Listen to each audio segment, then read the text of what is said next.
All right, I just wanted to make a short video. I have a reclining chair that was given away. It was not working well. So this is what I replaced right here. The motor was going out, and this is an actuator, so you can actually hear it. This is the main power supply here, and then this goes to the chair. All right, so let me show you, demonstrate on what was going on.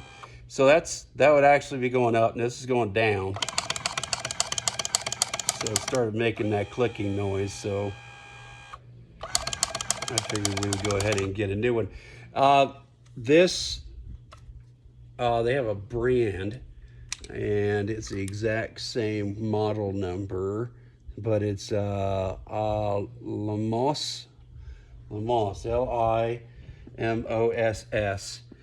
and this is an OEM knockoff, but let's see, I got all kinds of cables with it that I needed because I had some fraying going on with the power cable, and I'll get to that in a minute, how I tried to fix that.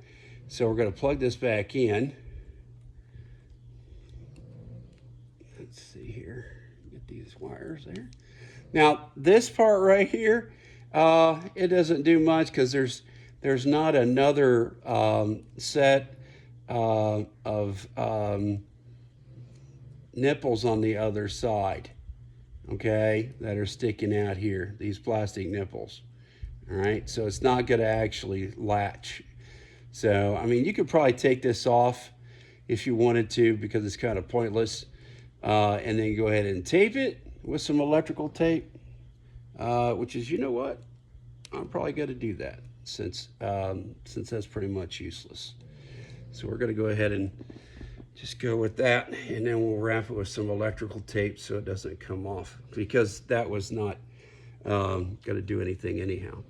So, and here is a this is a 5-pronged supply, and here's the difference. So let's see if everything, yep, there's up and there's down, so there's no clicking whatsoever going up or down on this. So we're in business. Now there are some modifications that I made to this, and I went ahead and tried to get, this is the cord that goes to the power supply, and it was frayed. It was frayed towards the bottom.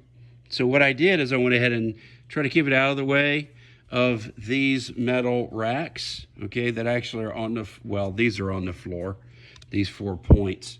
But it would it got up into the floor and the metal, so it really chewed it up. So I went ahead and got zip strips on those, and I bored a hole through the actual wood of the chair, and then it's got this faux leather on the other side. I just went and cut a little slit, goes through, and hopefully that'll take care of that problem. All right, so what, 25 to 30 minutes to install, and it came with all the necessary hardware. I just got to take this off. The only thing I have to go ahead and do is put some electrical tape around it, and then it's all good to go. See, here's one that actually does work. Okay, so this is what we were looking at here.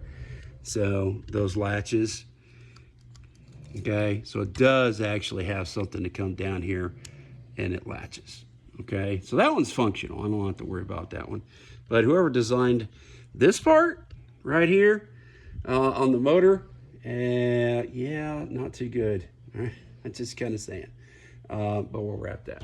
Okay, but that's what we did. It took me a couple, about a half an hour, but it was well worth it. I'm going to go and vacuum the bottom out of this probably.